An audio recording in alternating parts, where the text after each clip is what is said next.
Good afternoon, everybody. Thank you very much for joining us here at HealthMonix for our Leveraging Medicare Claims Data to Improve Revenue and Patient Care. This is our practice sustainability number 5 for our part 5 for our webinars. If you have not listened to our first 4 webinars, you can visit our webpage at healthmonix.com to get a recorded version of those first 4 in our series. But I wanted to thank you very much for joining us today for part 5.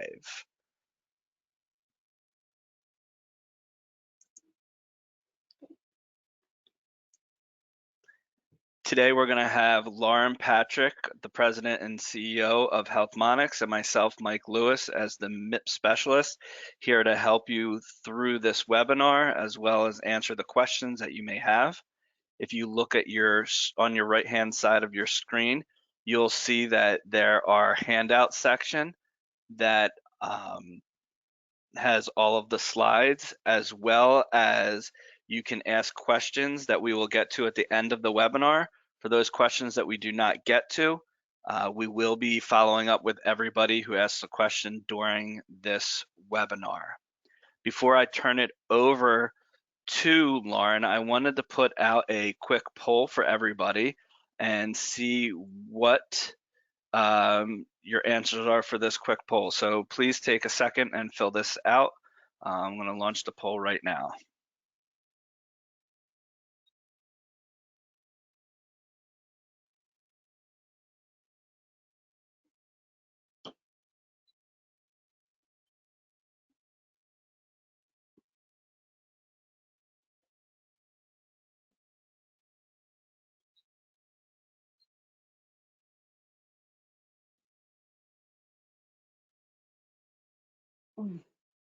Great. Thank you, everybody, for participating in our poll.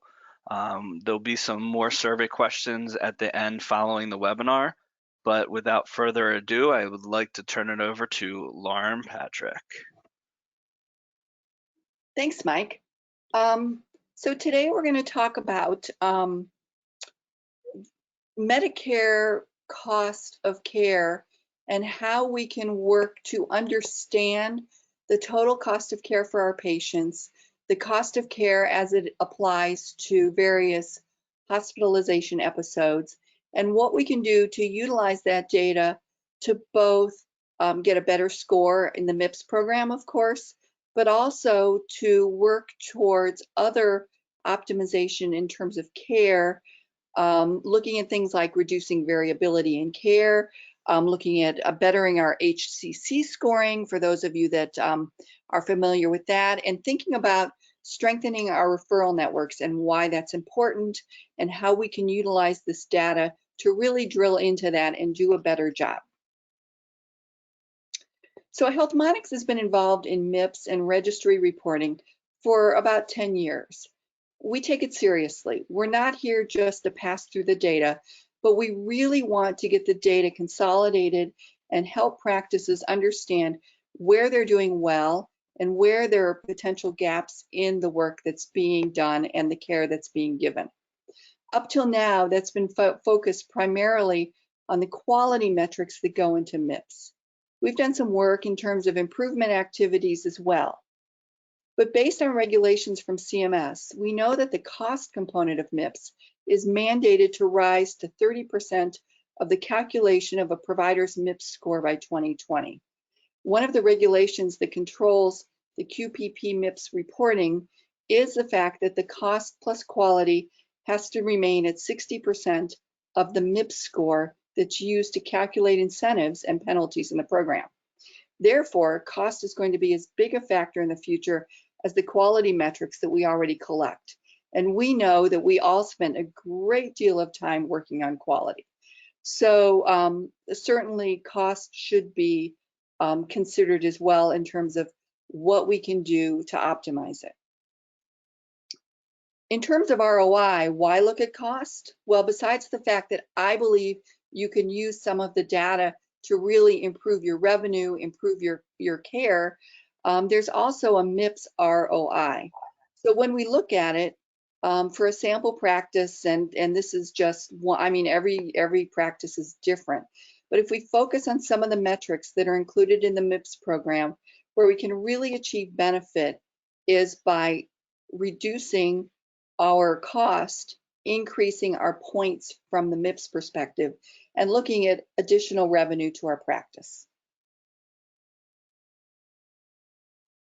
The problem that we at HealthMonix see is that for the cost component, providers have no insight into the scoring or the data that supports the scoring. Currently, 18 months after the beginning of the year, providers can access their scores via the QPP website with very little background data available. The reports provided indicate a practice's performance in the category and some high-level data. We at HealthMonix saw that as a problem. We understand why CMS is concerned about the cost component. We understand that the cost of care in the US has been rising in comparison to other countries. And we understand that CMS wants to engage providers in controlling those costs. The way to do it, however, again, in my humble opinion, is not to provide practices with the scores 18 months after the period. There's no way to impact that score that late in the process. So I'm going to talk a little bit about the cost component, what goes into it, how it works, and then I'm going to drill down into the data and show you other ways we can look at the data today. So the cost component is comprised of varying measures each year. The two core measures are the total per capita cost and the Medicare spending per beneficiary measures. Those two measures were included in the program in 2018 as a starting point. In addition, over the last 2 years, that being 2019 and now 2020, CMS has been adding measures that examine specific hospital episodes. Their intent is for the measures set to continue to grow to incorporate measures that apply to as many specialties as possible. And we'll talk about attribution as we go forward. The TPCC measures the overall cost of care delivered to a beneficiary with a focus on the primary care they receive from their providers.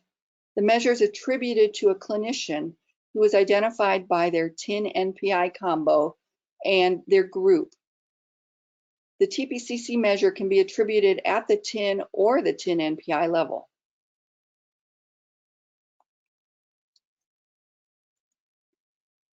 Effective primary care management can support overall Medicare cost savings in a number of ways, including through improvements in the treatment of chronic conditions, by obviating the need for high-cost hospital or emergency department services.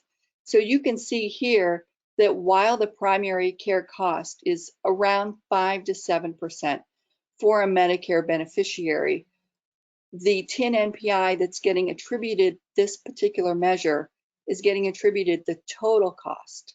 So they really have a very, very small window into looking at that total cost that's being attributed to them at the end of the year.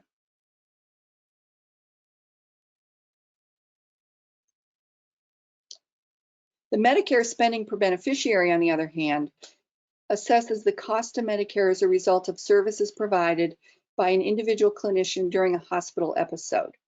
So the hospital episode is comprised of 3 days prior to the admit date, the total period that the patient is in the hospital, and 30 days after. An MSPB episodes includes all Medicare Part A and Part B claims falling into that window. Specifically, claims with a start that start after that 3 days prior and then end 30 days after the discharge date. By measuring the total cost of care through the MSPB measure, CMS aims to reward providers that can provide efficient care at a lower cost to Medicare. As you can see, the vast majority of the cost arises from the Part A claims during the stay, but there are additional costs that influence the total cost of the episode.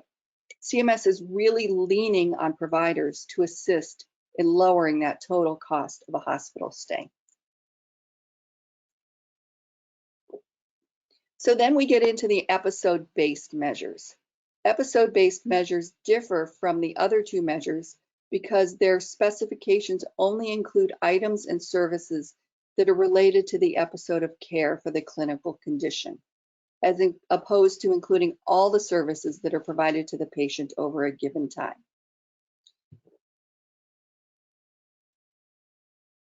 There's two different kinds of episode-based measures. The first are procedural episode measures, and here are the ones that are included in the 2020 cost scoring. Then we have the acute inpatient medical condition episodes, and these represent treatment for a self-limited acute illness or treatment for a flare-up or an exacerbation of a condition that requires a hospital stay. And as I said, CMS, or I may not have said, CMS plans to continue developing episode-based cost measures and to continue gathering input from clinicians through the development process. New episode-based measures may include procedural measures, acute inpatient medical conditions, or they're looking at chronic condition episodes as well. So that kind of covers all of the different measures that exist. So then we look at, so how do we really score the cost component? Measure achievement points are determined by comparing performance on each measure to a benchmark. Cost measure benchmarks are created using all of the performance data from the performance period. They don't use historical benchmarks. For each measure, if the provider has sufficient episodes or patients, the provider will be benchmarked and given a score. So you can see here, although one of my measures is kind of dark, that there are 3 measures for which this particular provider received a score. These scores are then weighted equally to come up with a total score. In this case, the total score you can see down at the bottom is 79%.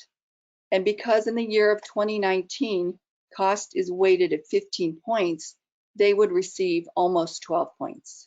When we look ahead to 2021 and 2022, with the possibility of receiving 30 points, that score would result in a 23.7.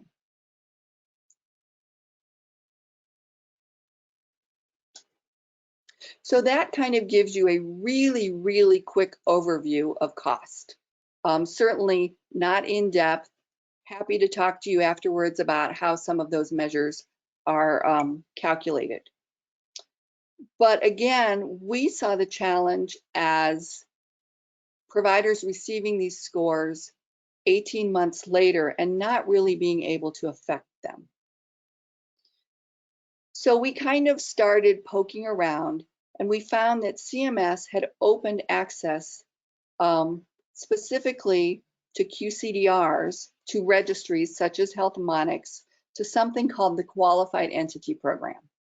This program enables HealthMonix to receive Medicare data for use in evaluating provider performance.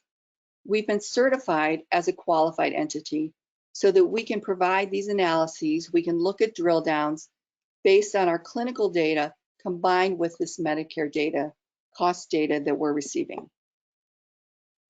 So what this does is it allows our participants to access all claims for all of their beneficiaries, including claims from providers not affiliated with the registry.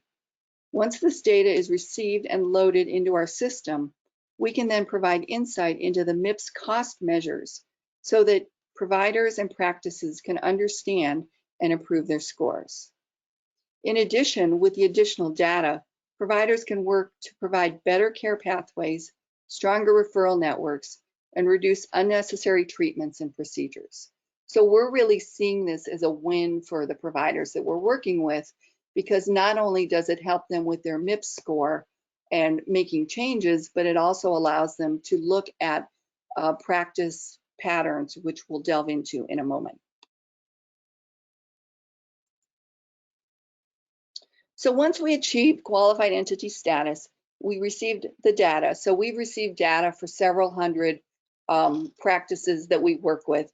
We build the cost measures to provide insight into the components in order to allow our practices to delve into the meaning of this data. And while I focus on the Medicare claims data that we have, really anyone could delve into this data if you've got data from private payers or from Medicare Advantage or MSSP programs or other sources. But here I'm going to focus on the algorithms for developing the MIPS cost score. They're complicated. There's a 5-step process which drills down into details. There's a lot of detail that goes into this. It took us months and months to achieve these algorithm implementations. Here I've just kind of shown the process overall in terms of how they're calculated. Let me review a little bit about these steps and how they work. First of all, I think the Blue Angels are coming. First of all, the payments included in all the measures are payments standardized. This allows the allowed amounts for Medicare services can vary across geographic areas and across practices due to several factors. So what we do is we standardize that to take out differences in geographic regions, differences because of teaching hospital payments, extra payments in medically underserved regions, etc. So that's the first step that's taken. The next step is attribution. So we take all of the claims-based cost measures and we figure out who to attribute them to. In the case of TPCC, it's based on the number of primary care claims that were made. In the case of others, it can be the admitting physician or a physician with the most claims or most cost. So it really varies based on the measure. Then the next thing that we do is we risk adjust. Risk adjustment accounts for patient characteristics that can influence spending and are outside of the clinician's control, such as their clinical risk factors. For example, a risk adjustment model may account for the patient's history of heart failure, cancer, diabetes, or other conditions. All measures included in the cost performance category are adjusted for clinical risk. And that they use the HCC, which we'll get into in a minute. And then in addition, for many of the measures, there's additional risk factor implementation that occurs. And finally, what we do is we look for minimum case checks. As shown here, for example, for the total per capita cost measure, you have to have at least 20 patients that are attributed, MSPB 35, and then for the episode-based measures, for the acute episodes, it's 20, and for the others, it would be 10. So again, what we've done in REVlytix is we've taken this whole process and we've mimicked what CMS does so that providers can really drill into that information.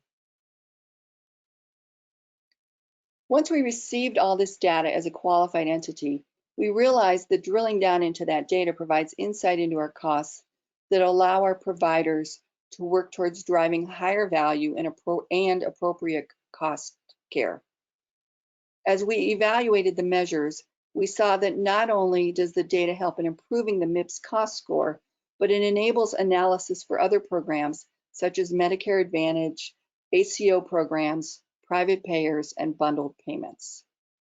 Practices can also evaluate the care provided by others for their patients and use that to evaluate and strengthen referral networks based on cost, availability of services, and outcomes. Again, diving into this data, we see multiple areas for actionable insights. First of all, we can see the full cost of care picture for patients through the total cost of care measure. Secondly, we can see the full cost of care for episodes, including overall hospital stays and specific acute and procedural episodes. Once we understood the fundamental data, we can drill into differences and understand variations and work to achieve more standardized, better care where appropriate. In addition, we can delve into HCC, hierarchical condition category scoring, and work to optimize those scores. One last predominant area is looking at the overall care that our patients are receiving and strengthening our referral networks based on cost and quality of care. So for any given patient, being able to drill into their total cost provides insights that are typically not available for Medicare patients. Here we can view all of the claims for each patient, no matter where the care came from. This can be a powerful, powerful tool. When we look at a patient in terms of our EHR and our particular history of their care as a primary care practitioner, or really as any practitioner, we're really only seeing potentially a fraction of their cost. Here's an example where we look at two patients, and for one patient, we see that our total billing is around $1,100. However, the total cost of care is well over $66,000, but we don't see that in our normal cost. On the other hand, we may have a patient where we billed almost 4 times as much, and we think that that in fact is a higher cost patient. In fact, much of that care is being provided could be contributing to a lower total cost for that patient's care and better outcomes.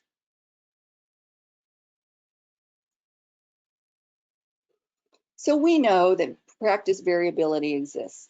Certainly, variation is expected and intended based on patients' risk factors, preferences, and the illness.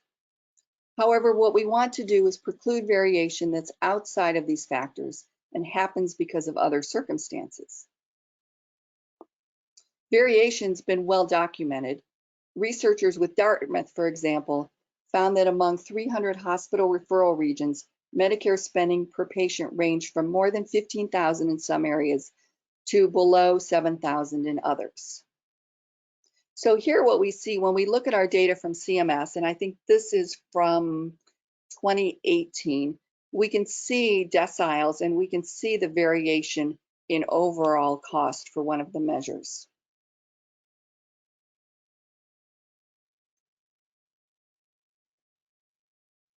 So examining clinical variation in medical practice is an important step to understand and improve efficiency and effectiveness in care delivery.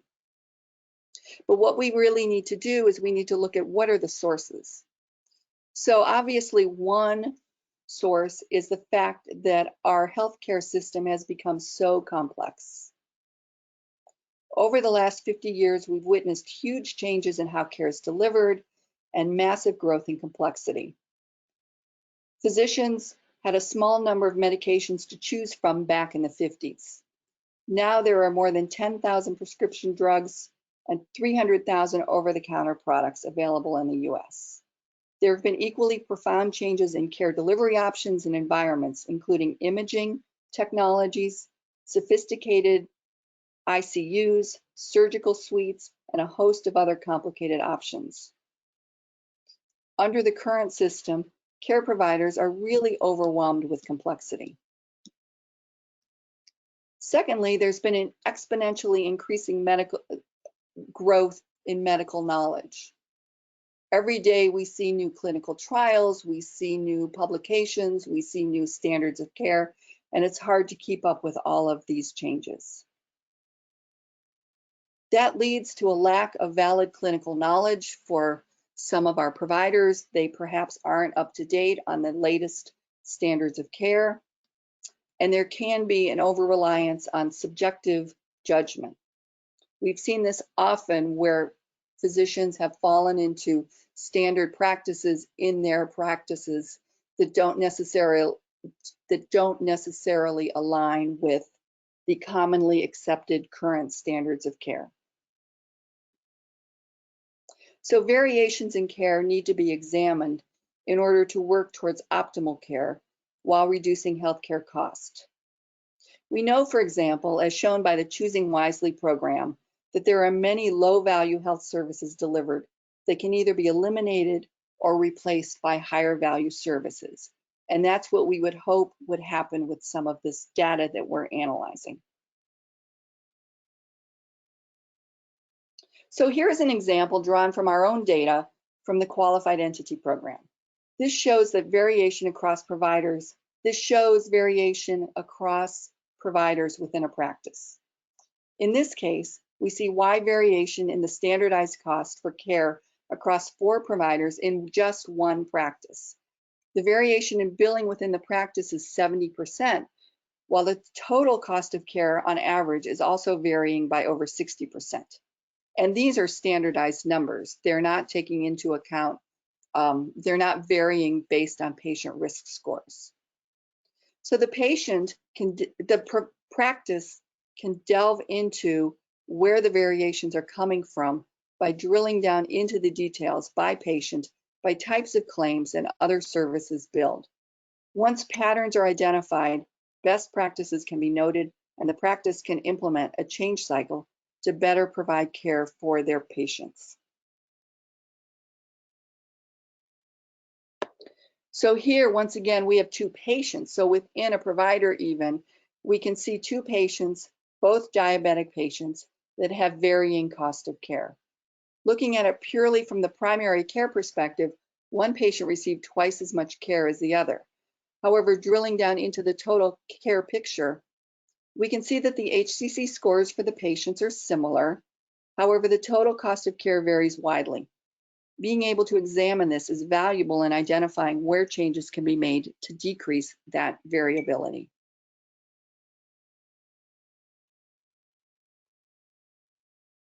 So hierarchical condition category coding helps communicate patient complexity and paint a picture of the whole patient. CMS uses an HCC risk adjustment model to calculate risk scores. The HCC model ranks diagnoses into categories that represent conditions with similar cost patterns. So higher categories represent higher predicted healthcare cost, resulting in higher risk scores. Patients with higher HCC scores receive a higher risk adjustment in the benchmarking of costs. A patient with a risk score of 0.3 has their costs risk adjustment cut in about half, while a patient with a risk score of 2 or 3 or more may see their cost adjustments increase by 80% or more. This is critical when you're looking at things like your MIPS cost scoring at the end of the year. As you can see, the risk score is based largely on diagnoses seen on claims.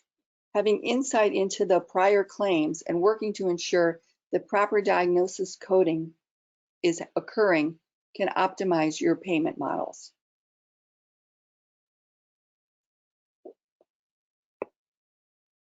HCCs are termed hierarchical because for some disease states, such as diabetes, multiple HCCs capture differing severity of illnesses. Within an HCC grouping, a patient is assigned only the HCC that corresponds to the most severe manifestation documented.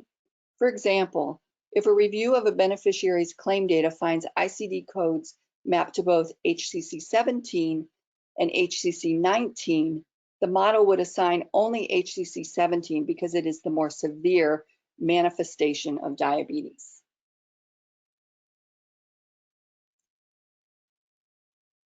So here's an interesting list. I just included this because I found it interesting, but I think it can be helpful of the most underdocumented HCCs. There are many resources available to help practices in improving HCC coding. The AAFP, the American Association of, there's a coding professionals group. Of course, there's consultants, but there's a lot of online tools that can be used to understand HCC coding.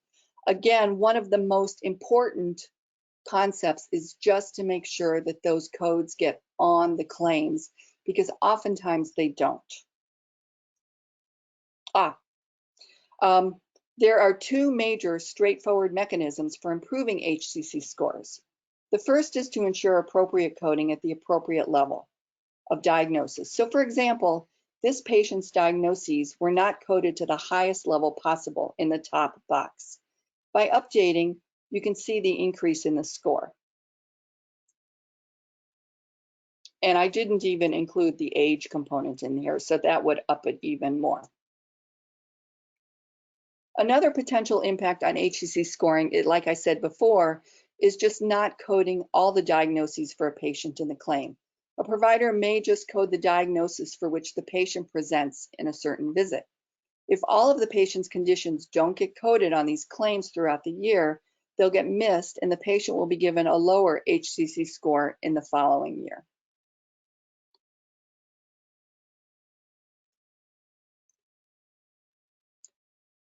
So here are some action items that a practice can focus on in order to improve HCC scores. The first is really educating providers on how cost measures and value-based contracts work, and noting that the improvement of coding on their scores and revenue. Oftentimes it's best to engage a physician to make the change and to target a selected set of patient conditions to start with, rather than trying to work with all the conditions that may impact the score. So start small, get a physician champion, and help them understand the true impact of this scoring. In addition, as I noted before, there are coding experts that can help you get started. They can help you understand the best practices without becoming overly burdensome. And then once the coding is changed, you'll also want to make sure you review it and it's having the impact that you anticipated.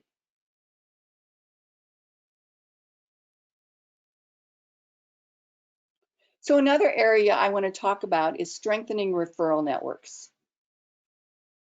When we look at cost data, oftentimes what we see is that a variety of referrals are being created for services. Each provider can be choosing different services for their patients, or patients may be given choices in terms of which services or providers to utilize when selecting services. What we see, however, is that silos among primary specialty and ancillary care providers promote inefficiency and duplicative services, and most importantly, lead to suboptimal patient experience. Healthcare provider organizations require data and analytics to break down these barriers and develop a higher functioning referral network. So the data that we provide can provide physicians with clear insights into why and when patients should be referred for specialty care and to whom they should be referred, thereby making the referral process easier, improving professional satisfaction, and driving better clinical results.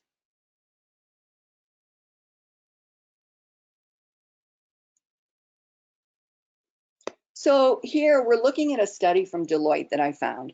We see that if we have strong, consistent networks, there's a cost savings in terms of the average episode cost. And some of these are rather dramatic. This data is from a study of 3 states and 6 conditions. It reduced not only the physician cost, but also outpatient, SNF, and other ancillary services. The flow of information, if you have a standard path, also results in lower cost and better communications.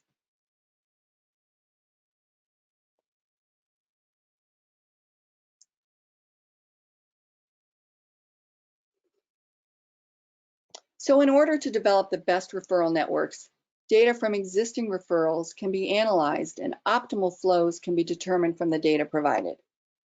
Obviously, in order to do this, very detailed information is required. Much of this data is included in the claims data that's available from the Qualified Entity Program. In addition, when combined with clinical data to review patient outcomes, optimal network can be defined and then utilized by the entire practice. So here, for example, we've provided a very straightforward indication of the choice of a SNF that resulted in a lower patient cost. Obviously, patient severity factors need to be considered, but this is one example of the type of analysis that can be done.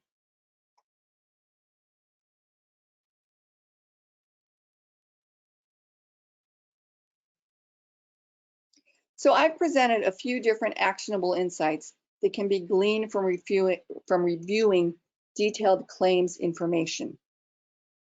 These exercises can be achieved by utilizing data from any source. I don't want to make it sound like it's just about our qualified entity data, but certainly if you're looking at Medicare, that's a great place to be.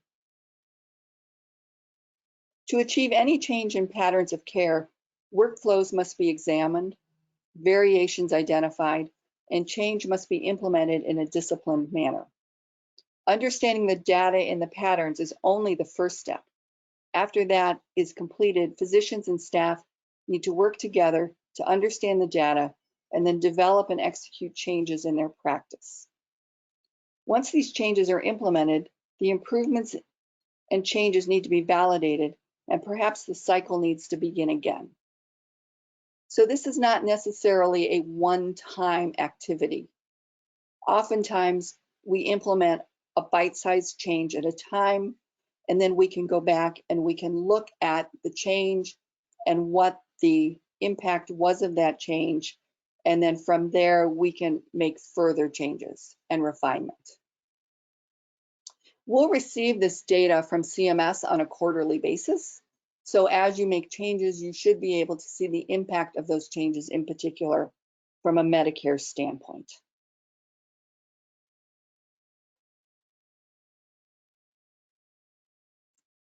So I also want to talk a little bit about COVID, because that's the time that we're in. What we've done is we've taken the data that we've received from all of the claims and we've run it against the major risk factors that we see for COVID-19 at this point for vulnerability. And we feel that this can provide a really nice dashboard to identify at-risk patients and work with them to ensure that they're getting proper preventative care, that they understand the risks, and that providers are working with them to make sure that optimal care is being provided.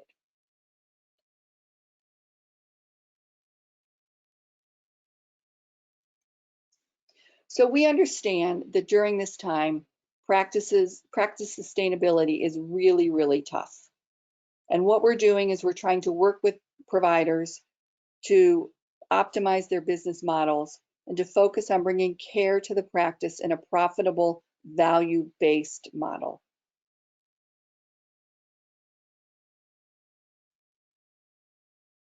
The COVID pandemic has been a disruptor that has caused many practices to experience the need to change practice in order to survive or to continue to grow. The more we can do to examine best practices, to understand revenue, and identify areas for improvement, and then make changes to optimize that revenue, the better chance we have to come out of this time stronger.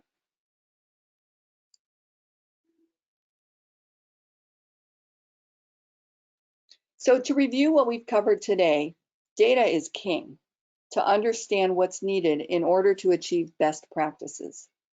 In examining this data, we can work to bring more services into our practice to promote optimal care. We can reduce provider variability by examining practices of care, patterns of care, and identifying best practices. We can work to better code patient diagnoses to improve risk scores. We can strengthen our referral networks by identifying best referral patterns and adhering to those referral patterns going forward.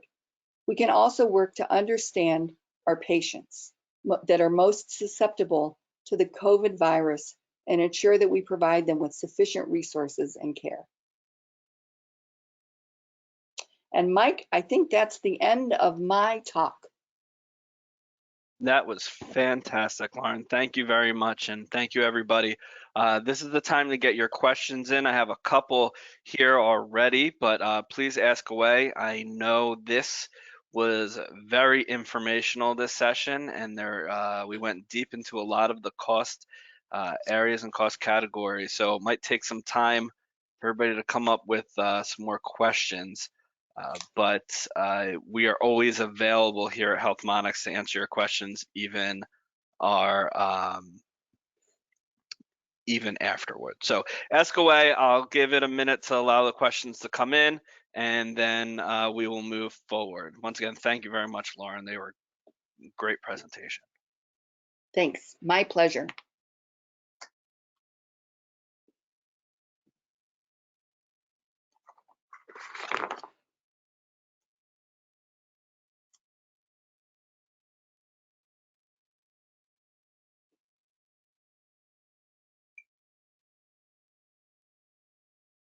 All right, as questions are coming in, Lauren, what do you see as an easy place to start working on lowering cost of care from all the different areas discussed, there was a lot discussed today, but where do you see for practice to start looking at this?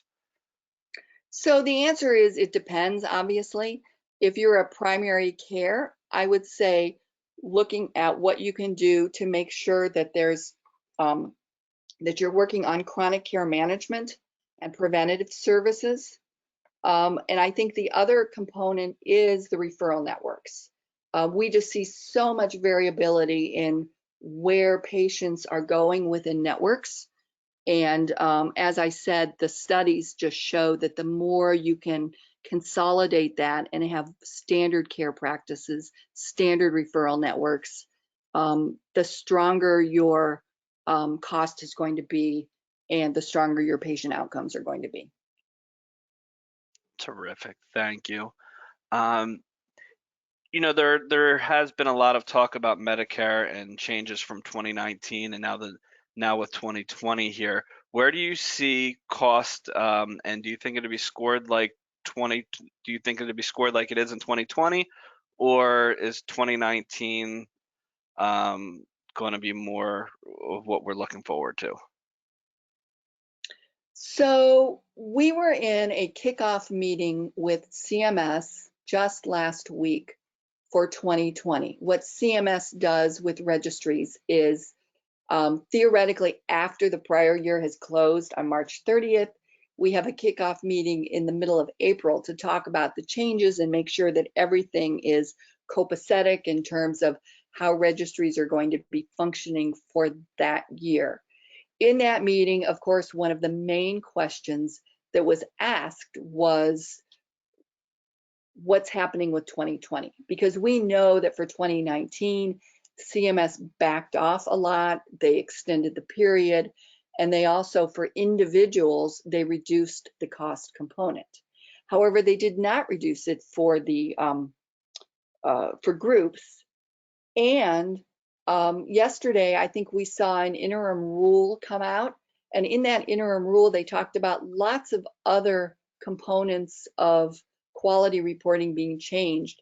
They did not talk about MIPS being changed. When I asked the question, they said the major change they felt was going to be around telehealth. All that to say that I think that they're going to hold on cost for 2020. It is mandated that it be 30% by 2022. So we've got a big jump to go. And they already held 2020 at 15%. That was a lot of facts. But basically, I think that my sense is CMS is going to hold to what they've already said for 2020. It will be 15%. They will have the 18 episode-based measures, as well as the TPCC and the MSPB measures. Great, thank you. An interesting question here. Are these features available when integrated via an EMR? If we have the claims data, certainly we can do that. So we can ingest data into these analyses and then drill down into that data, assuming that we have all of the requisite data. The issue that we have most times, however, is that we're not seeing the total picture of the patient. So in an EMR, for example, typically you only see a fraction of the care that's being given. Now, if you're in a system that's totally integrated, then absolutely, we could pull in all of that data and we could do this analysis. But again, that's the beauty of the qualified entity program, in that you know you are getting all of that care that that patient is getting. Even if you're in a network where you think you're getting all of that patient's care, should that patient go on vacation to Florida and end up in the emergency room, you may or may not know about that. Sure. All right, great, thank you. We have a couple specialists are on here. The specialists want to know how are they going to get scored? So for instance, I'm a dermatologist. Will I get scored on these measures? Sure, that's a great question. So what we've seen is in some cases, if you have a patient that is not going to a primary care doc and comes to a specialist, a dermatologist, a urologist, an oncologist, and those providers are billing E&M codes, then you may get some of those patients attributed to you. A foot doctor, I think I saw a foot doctor that had a great number of patients that were attributed. It's based on the plurality of the E&M codes that are billed. And like I said, that's based on your patients. So that's one reason why we feel it's important to do this, because what we can do when we get all that whole data set is we can tell you which patients may in fact be getting attributed to you. So as a dermatologist, that's number one. You may end up with those patients that are for total cost of care. There's a good chance if you see a decent sized population of patients, you could end up with a TPCC score. The other thing to think about is I don't think any of the 18 measures are specifically around dermatological conditions, but for a lot of specialties, there are one or two episode-based measures that do apply. So you need to be aware of those. And I do know, like I said, that CMS is really working hard to try to have measures in the cost arena that apply to all specialties.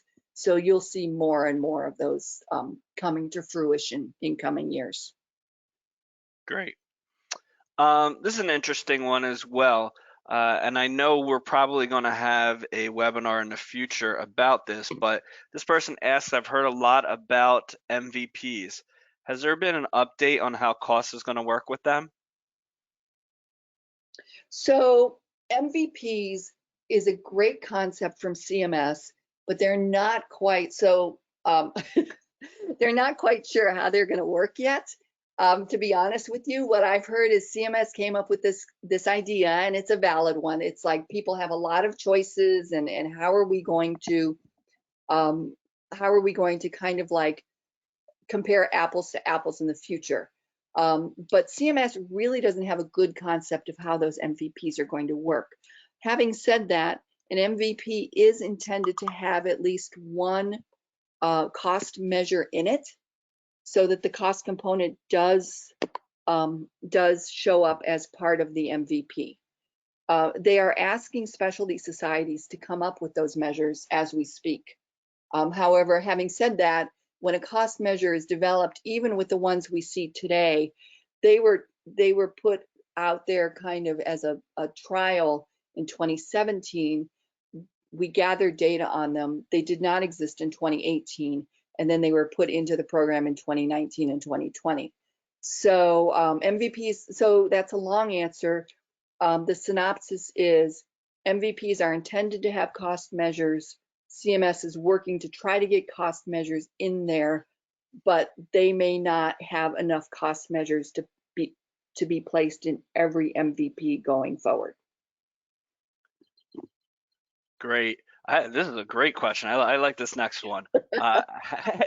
People are asking fantastic questions today. How do you go about minimizing costs within your referral network? So I think that's part of the analysis you need to do. So a couple things is, number one is make sure that you're providing optimal care in your practice. Number two is to, I don't know how much you know about the Choosing Wisely program, but I think that's a great program where you can look and you can evaluate services that are being provided that we know don't necessarily provide high value. And maybe if some of those services are being provided by some of your referral partners, you may want to either change the fact that you're referring, or you may want to find a different partner. I think it's all about the network. It's all about looking at that combination of what is the outcome that you're seeing for your patients and what is the cost you're seeing from those referrals. And I think I would like to go through and do some analyses of that and provide that maybe as a future webinar, kind of drilling down into referral networks and how to achieve that, because it's not simple to do. Great. All right. I saved the best question for last. Uh-oh. Maybe I am because I am the sales manager here. But how do I get more information about REVlytix? Talk to Mike. Is that the right answer? That is the right answer. Perfect. Well, everybody, we had a couple more questions come in, but they are more in line with the individual person. So we'll be getting back to you by Monday at the latest with your answers. We look forward to offering our next webinar on sustainability number 6 sometime in the early parts of May. So if you can, please keep in contact with our website. If you have questions about REVlytix, you can give us a call here at HealthMonix, or you can email myself at mlewis@healthmonix.com or sales@healthmonix.com for more information, or just visit our website.